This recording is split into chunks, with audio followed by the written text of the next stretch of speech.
The Gift, Building the Tribe of New Haven.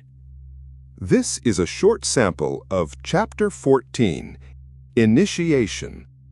I was sleeping peacefully in my hammock when all of a sudden I woke up to something that felt like a pillowcase being shoved over my head. "What the fuck?" I yelled, flailing like an octopus out of water.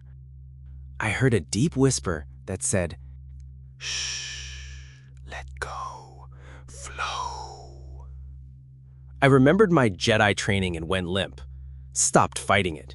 Someone picked me up like a sack of rice and flung me over their shoulder like it was nothing.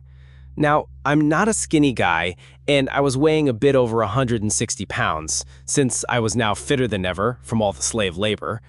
If I had to guess, I had to think that my kidnapper was either Ron, Pi, or Koloff, judging by how easily he picked me up and carried me away. So I went limp as a sack of potatoes and literally let them take me. After a bit, it felt like we were weaving through a forest, since I heard and felt branches hitting me as we went, but I had no idea what time it might be, which direction we were headed, or why. My kidnapper whispered, "Keep quiet. Don't say a word. Not a peep. Follow instructions, and everything will be all right." I still couldn't recognize his voice. After some time, we stopped, and I was set down. "Sit here." This was another voice, kind of like that raspy Batman voice. They grabbed my hand and set it on what felt like a large tree stump, and I sat on it. "Don't take off the hood," growled Batman. I sat there as motionless as I could and listened for any new instructions. I couldn't see a thing out of the bag/hood, which smelled of my own sweat. "Listen carefully. You're deep in the woods. This is a test. Now, if you don't follow instructions, you fail. If you take off the hood, you fail. If you leave your seat, you fail. If you cry like a baby, you are allowed to do that. But stay put. Do not stand. Do not move. Stay put until we come back for you, no matter what you hear, no matter how long it takes, no matter what."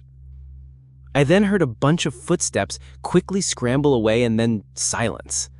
Until the silence gave way to sounds. Forest sounds. Lots of sounds. A few feet to my left, I heard some rustling, like a raccoon maybe? The smell of the forest was strong even through the hood's fabric. Then off to the other side, a slithering sound up in a tree. Is that a damn snake? Nah, I bet my mind is playing tricks on me. I had to fight the urge to run, and it got harder by the minute. How long did they expect me to sit here for? What time was it? When was the sun coming out?